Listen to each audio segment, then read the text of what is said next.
Mga karos, good morning po. Yan, good morning. Welcome back po muli dito sa aming channel. Yung araw po ng June 12. Happy holiday po sa ating lahat. Yan, June 12, araw po ng Huwebes. Bali ito mga karos, nandito tayo sa Aliñana Project. Yan, bali dala natin si other type jeep. Tapos nagdagdag tayo naman power dito. Bali ang assignment natin dito mga karos, maglilinya po tayo ng sanitary and water line para dito sa extension na ginagawa natin. Tapos bibili po tayo ng tubo kapag nasukatan na po lahat ng ating mga kasama. So yung scaffolding na yan, galing po yan sa Riego de Dios Project. Yan, bali gagamitin po natin dito yan para magkaroon tayo ng access dito banda sa may taas. So ito, good morning nga po pala kila client owner natin. Yan, mag-update din po tayo sa mga project natin sa Phase 6 at saka dito sa Riego de Dios Project at saka yung project natin dun sa Phase 4. Bali, samahan niyo po muli kami ngayong araw po na to and enjoy watching po. Bali, kahapon nga po pala mga ka-row house, nagpunta tayo rito, wala tayong pasok. Medyo nag-alangan ako sa weather. Natakot ako dun sa ulan, kaya hindi na ako nagpapasok dito. Sinabi ko naman sa tropa kung kaya nila magtrabaho, nasa sa kanila. Bali, hindi na rin po sila tumuloy. Yan, kasi yung ilan nga po sa amin is hindi naman po nakamotor, yung iba nagbabike lang. Tapos ito nga pala, may stock tayo rito, 200 na hollow blocks. May dumating tayong ano rito, mga bakal pa na 10mm na mga gamit pa po natin sa mga rebars. Pero alalay na lang po yan kasi medyo malapit na po matapos yung structure natin dito. Pinapasok ko nga po pala yung mga coco lumbers. Ito po, baka magamit po natin lahat dito. Okay, Sandy, good morning. Good morning. Yan. Yung mga coco lumbers natin dito muna, baka magamit para hindi po siya mabasa, hindi mabulok po sa ulan. Magamit natin dito. And Master Jojo, good morning. Good morning. Adonis, good morning. Good morning. Kuya Ruel, good morning po. Kuya Ruel at kay Kuya Chris. Yan, morning. Tsaka kay Kuya Boy, good morning Kuya Boy. Yan, morning. Ayan. So, bali dito. Yan na, meron kaming kitchen sink doon. Yan, doon banda. Tapos ito magiging bedroom. Tapos doon sa pwesto ni Kuya Boy, may abang po ng ano dyan, toilet and bathroom para sa second floor. Kasama na po yung downspout. Tapos dito banda sa likod, may auxiliary or yung outdoor kitchen. Yan po yung mga lalagyan natin. Sige, Sandy. Tapos ang magiging linya, meron tayong iaabang po na tubo kasi yung downspout na galing sa second floor, mapuputol na po yun. So yung catch basin bubuhayin namin dito. Yan, dito banda. Yan, lipat tayo ng pwesto. Yan. Yung tubo na galing sa second floor, hindi na siya tutuloy na papasok papunta rito. Magbabypass na po yan papunta rito sa slab. Then magkakaroon tayo ng ano rito, ng downspout. Then magkakaroon tayo ng another cut spacing. Tapos dito banda, yan, magkakaroon tayo ng ano rito, yung kitchen. Bali, gusto ko sanang itanong kay client kung yung outdoor kitchen gusto niya ilipat dito kasi ito na nga lang yung pinaka space na lang dito kasi yan. So yan na lang po yung pinaka space. Mas maganda po sana na ilipat na lang dito banda para hindi na masyadong masikip dito. Ito kasi kapag karoon tayo ng bisita, may konting gathering, pwedeng maglatag ng upuan dito na para maluwag pa. So para hindi na po nakaharang, so iskwalado to open.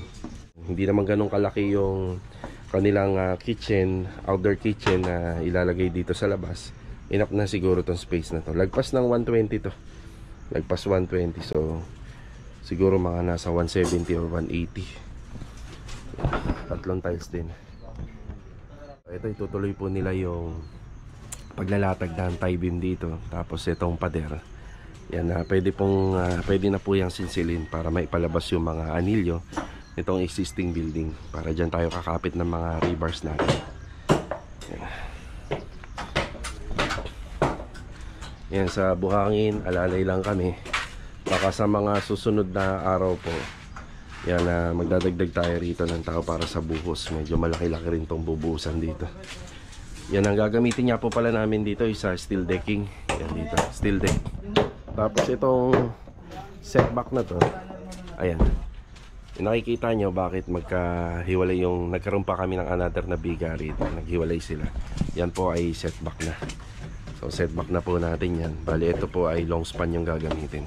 Sa mga bago dito sa channel namin, ay paliwanag ko na maraming beses bakit long span yung gagamitin dito. Yan, long span yan. Tapos ito, buhos. Yan. O, bali, kinakailangan po kasi natin ng 1 metrong setback pagka nasa perimeter wall po tayo ng subdivision. So 1 meter setback yun yung required natin dito. Tapos yan, slab na po yan. Kakaroon to ng inside gutter dyan. Sa madaling salita, naka inside gutter tayo.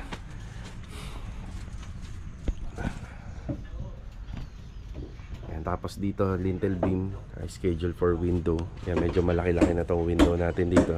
Nasa ano na to, 170. Ito naman nasa 70 finish. Yan, sa lintel beam natin. Pinapalista lang natin yung mga kailangan na PVC pipe dito. Kasama na yung fittings. Tapos siya nga po pala, may cantilever to. Bali, ang biga na ginawa dyan, i-adjust po yan ng ano dito, mga nasa 90. Mga 87 cm na lang i-adjust. Kasama na yung buhos. Bali, total 90. Yan. Lintel beam sa window. Tapos naubos na yung ano natin dito. Yan yung mga alambre. Sa papako, bibili tayo. Concrete nail na tres at saka common tres. Isang bugkos ng alambre para rito. May sinusukat na ni Adonis. Siya nga pala dito, outdoor kitchen na may sukat na 180 cm. Syempre may abang yun ng para sa drain at saka may faucet. Tapos yun sa katabi niya, banda rito, yan, bali mag-aabang tayo ng automatic washing machine na water line at saka drain. Tapos banda ron, floor drain at saka faucet. Dahil sa merong ano rito, auxiliary kitchen, bali pag tiningnan to, nakatago yung washing machine, hindi masyado kita. Nakausap ko nga pala si client, hindi daw pwede dito yung ano, yung doon maglalagay ng kitchen. Tapos nasabi ko rin sa vlog, may setback to na 2 meter by 2 meter, so open, so wala yung bubong. Ito lang po kasi malalagyan ng bubong eh. Tama na rin na dito nilagay. Ililipat ko sana doon, yun yung suggestion ko, pero lagi naman po yung mababasa at maulanan. Doon sa Anyana Bel Air Central, ganun yung ginawa namin. Bali, kaya hindi required dito kasi nasa perimeter wall area po daw.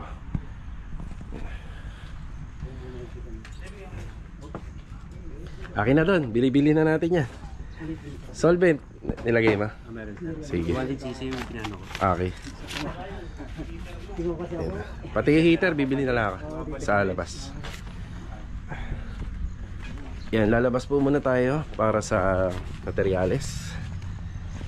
Yan, hindi naman na kailangan ng gate pass dito kasi mga fittings lang. Tara. Yan, sana may bukas na malapit na hardware dito. Holiday.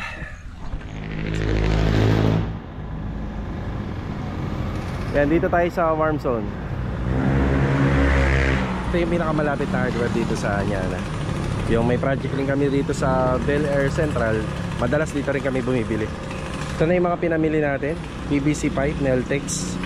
Meron tres, meron dos. Tapos yung mga fittings nya, may P-trap na tres, may dos, elbow, coupling. Yan, 1/8 bend at saka 90 degree. Tapos yung mga fittings din ng ating mga PPR pipe. Isang bugkos ng alambre. Yan, Neltex pipe. Yan, 5 kilo ng common nail at saka 5 kilo ulit ng concrete nail. Tapos bumili ako ng Fusion PPR pipe. Bali kay contractor po to. Yan. Isa lang yung ganito namin eh. Minsan naghihiraman pa kaya bumili na tayo ng extra.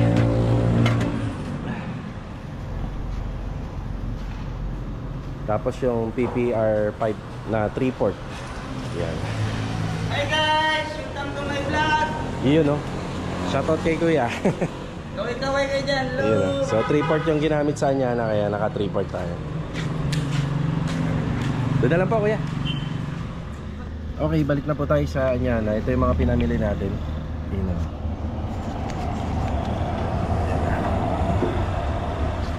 Saka Ito.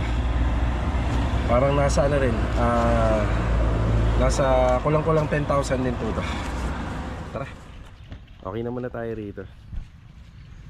Ayan, bali nahatid na natin yung mga materyales. Ayan, si Adonis yung ano natin, yung pinaka master plumber.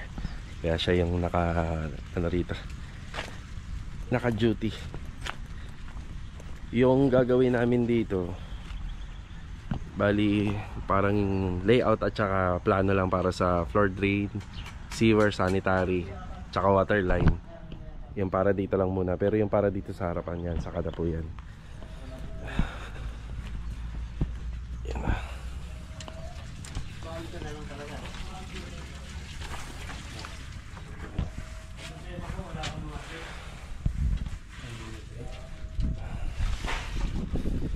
Kaya yan ay para sa lintel po, no? Lintel beam.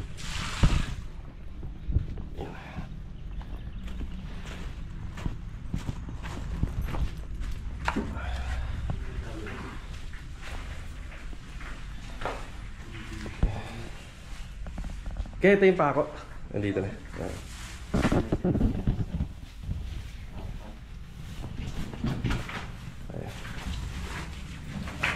Tapos yung abang.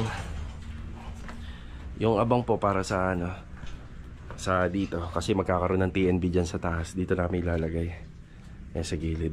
3 at saka 3/4 na PPR pipe. Yan, kakaroon tayo ng catch basin dito. Nandito yung kusina. Tapos pupunta po yan papunta ron. May catch basin din doon sa labas.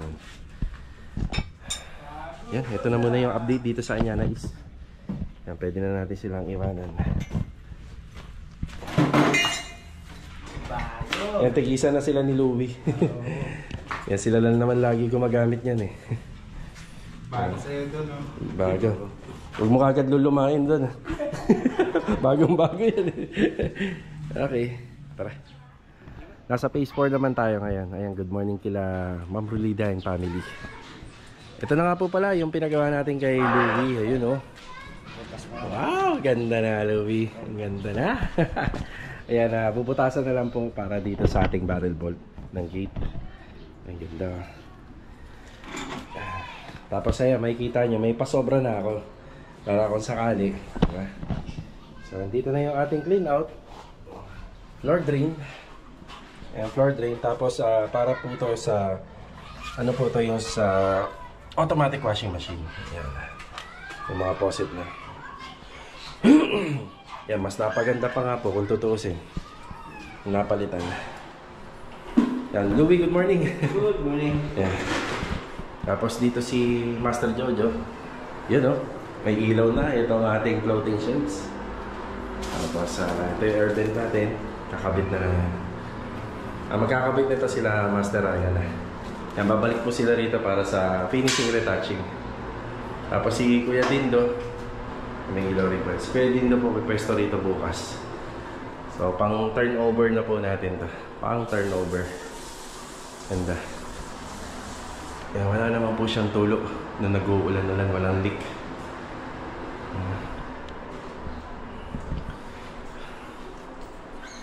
Ayos na.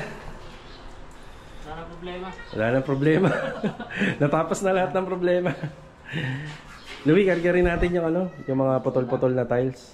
Hindi yan, iwan na yan dito. Iwan ko na yan para kila ma'am. Stock na nila dito yan. At least may stock na tiles.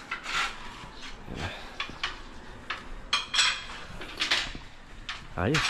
Turnover ko po ito ng, ng linggo. Saktong-sakto po yan. Tapos papalinisan na po natin to. Retouching na. Tapos yung mga silicone sealant pa-applyan po natin kila Master Batan. Retouching na lang po yan. Halos okay na. Yan. Kisame.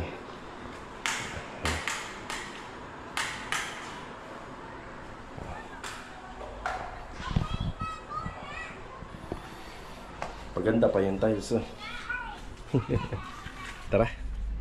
Bali mga karos, after break time, nandito tayo sa Tejero, sa may Robinsons Mall. Sama ko si Mrs. Yan, bibili lang po tayo ng curtain rod na gagamitin po natin at ipapa-install natin sa mga kasama natin dito sa Phase 6 sa may Block 1, Lot 22. Siya nga po pala, mga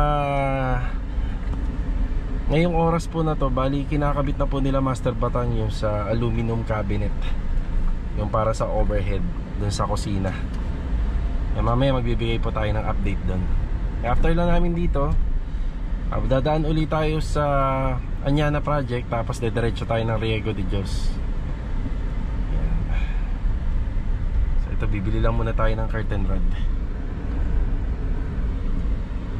Yeah. Okay na po tayo rito. Maganda weather natin ngayon. Ito nga po pala yung binili natin. Bali yung dalawa mahaba, umabot to na hanggang 150 cm. Pero yung bintana naman natin doon, meron tayong 90 at saka 120 sa Project Athena. Tapos tatlong 60 cm, dalawa sa taas at saka isa sa baba. Okay, dumaan ulit tayo dito sa Anyana East Project. Yan, sumaglit tayo. Yung dito po, yung asintada natin dito na pang 2 meters, bali naka ano po siya, naka lintel beam po siya. Ayan. So lintel beam na po yan hanggang doon sa dulo. Si sir pala may request dito. Bali, ayan, may PVC ano na po tayo rito, PVC pipe. Tatakpan natin yung wiring po doon na naka-usli.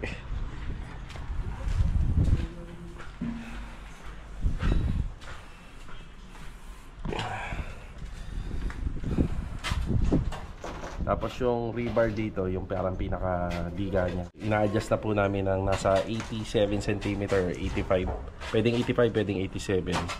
Para po dito sa cantilever. In-adjust na po natin siya.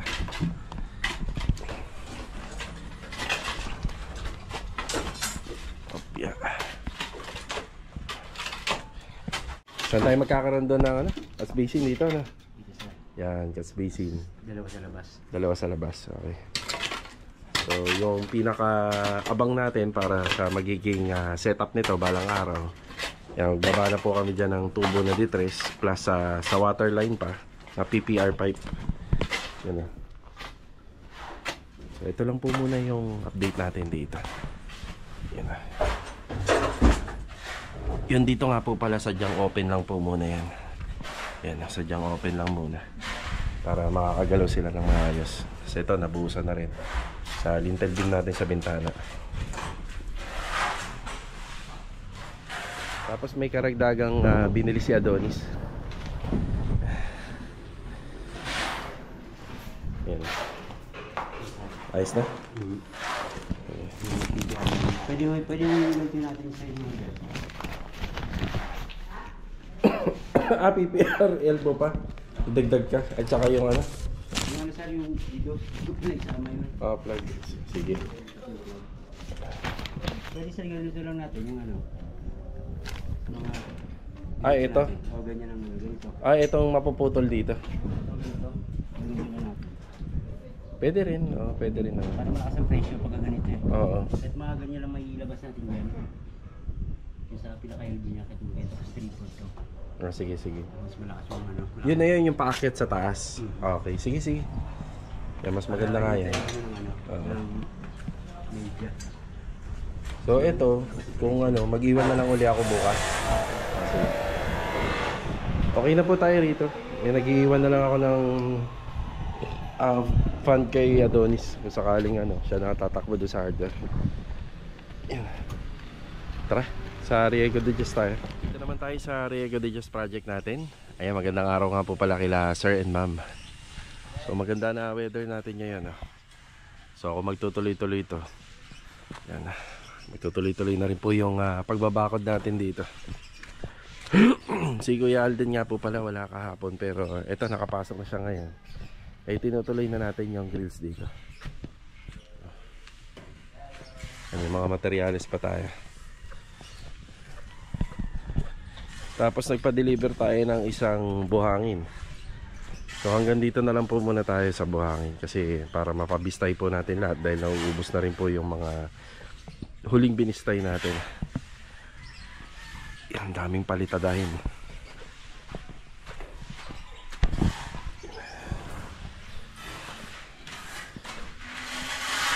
Alden. Boss. Magandang araw kaya. Ha? Ba't nagpapalitada tayo? Yung kuryente, boss. Walang kuryente. Tapos na sana nga yun. Kanina pa. Brown out ngayon. Ayan.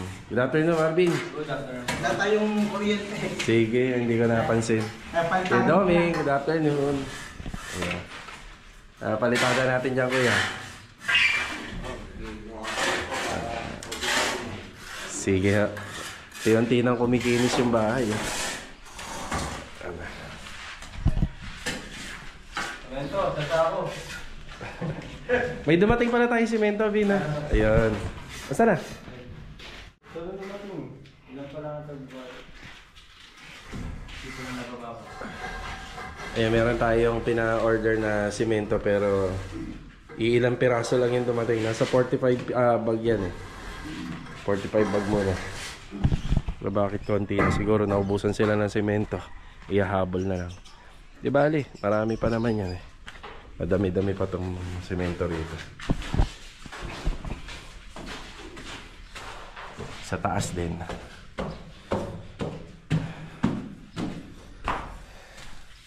Yun o. Rusty, good afternoon. Good afternoon. Kuya ano? Kuya Richard. Yan na pala yan ha. Ayan. Hanggang taas na. Opo. Oo. Maganda nga yan kasi yung ibang gumagawa ng bahay yan eh. Hindi sinasagad eh. Yan, as long as naabot, mas maganda. Yan, mas magiging matibay yung trusses. Yung nakaipit sa plastering. So yung iba parang iniiwan na lang yun sa may biga banda. Yung hindi na maabot ng kisame, pero mas maganda kung lalagyan lahat. Ay, nagkaroon ng disenyo yung bintana natin. Napakasimple lang. Yung spandrel nga pala nito baka dumating bukas o sa makalawa. Tapos papaasikaso na po natin yung ceiling framing nito habang nandito yung mga handamya natin.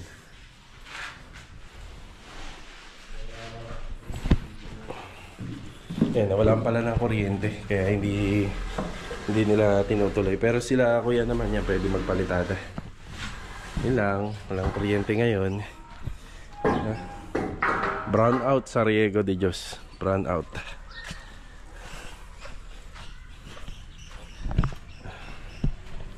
Yan, babalik kami ni Mrs. sa P6. Ito medyo mauhuli. Tsaka tong gate. Kasi itong gate, kukunin natin po yung finish floor line yan. Tapos ito, pero pwede nang assemblein. Yan, ito lang medyo mauhuli to. Unahin lang yung banda dun. Diyan, Ate Beng. Hi. Yung semento rito sa Riego, kukumplituhin po ba to? Unti lang yung nadala. Ilan yung dinala?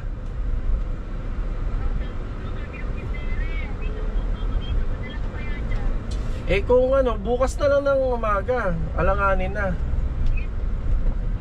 Sige, pakikompleto na lang bukas ha, ate. Thank you. Sige. Yan, 10 semento lang pala yung mga curtain rod lang, we. Yan lang. Dito na tayo sa basics. Kung mapapansin nyo, yung copper tube dito, so kitang kita yan nung nakaraan. Bali ang ginawa ko, kung ano yung pagkakahaning ng mga pintura, yun ang pinapinturahan natin doon sa copper tube pababa para hindi siya pansinin. Yan, nakalipat na si Louie rito. Tapos sila Master Batang pala nakapagkabit na ng aluminum kitchen cabinet. Yan, ito yung nililayout ni Louie. Yun o. Ito na yung kinabit nila Master Batang. ACP. So ito, medyo mahaba. So medyo mahaba to para may choices si client side by side or single ref. Yan, pwede magkasya dito yan. Yan na. Hindi pa final to kasi may mga final retouching pa tayo. So pag nagpapagawa po kayo ng aluminum cabinet, may mga final retouching yan. Conforme na lang po yan dun sa location at area. Kagaya nito, marami pang gagawin. Or meron naman na nagpapakabit na ng malinis na talaga, kaya diretso na po sa retouching. Yan, paikutan lang po namin ng kornisa to para matapos na namin. Tapos si client, nagpapadagdag siya ng wall-fluted panel dito para maitago natin tong wiring. Yan. Tsaka dagdag disenyo na rin, syempre.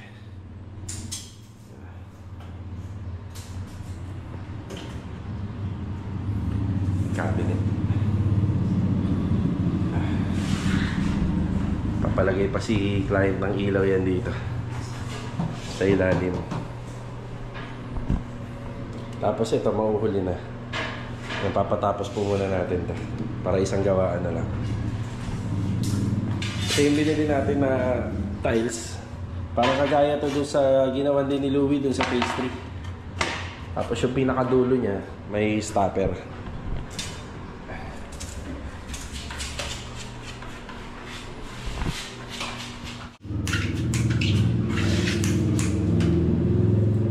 Pinapahiran na pala ni Kuya Dindo ng tile ground. Parang pag binigay yung mga accessories. Hindi na mahihirapan, wala nang iilagan na. Yeah. Yan na. Tapos ito na yung mga curtain rod natin.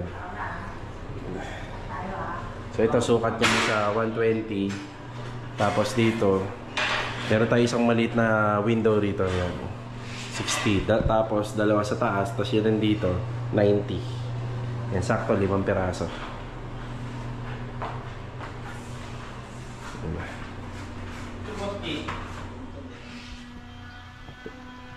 Bumalik tayo rito sa phase 6. Yung update niya po pala sa mga copper tube line.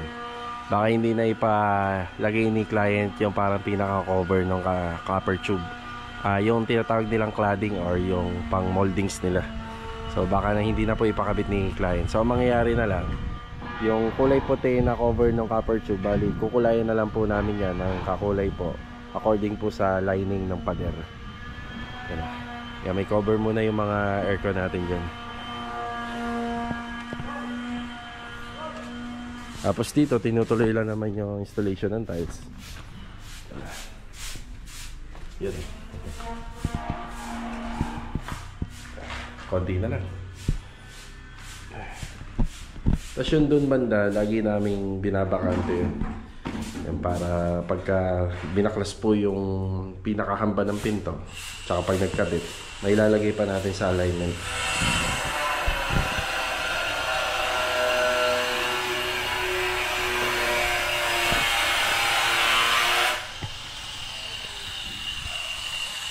Yan lang, photo lang.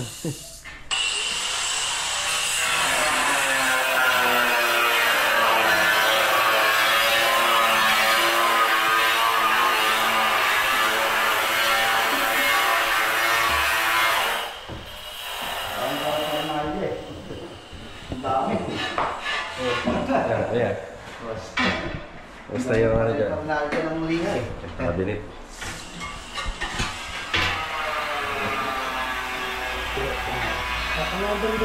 Tatlo kayo rito. Ligayan lang yung kabila. Cabinet. Hindi na kayo pababa eh. Pababa ako nito. May stock kayo ng liha. May stock kayo ng liha. Kaya kumawa ako doon, tagka-10. Yung polytop mo nakakuha ka? Isa lang. Sige. Kasi din doon nagpasabay na ano, ng tile grout. Tile grout. Ayun na, nagagamit na po rin. Sira na itong mga natin. Yung ano, yung di kuryente nasa akin kuya. Wala na tayo ng ano, yung ganito. Meron ko pa ganito. Oh, meron pa. Ang gagawin ko isa. Yung puzzle mat. Marami pa. Wala yung sira na yung isa. Yung very good yung ano, nilagyan nyo ng ano to. Tawag na, bara. Oh. Tama to, matutuwa sila client na ito. May bara. Yan, baluktot kasi yung mga bintana rito. Yung pinaka-header niya, tsaka sides.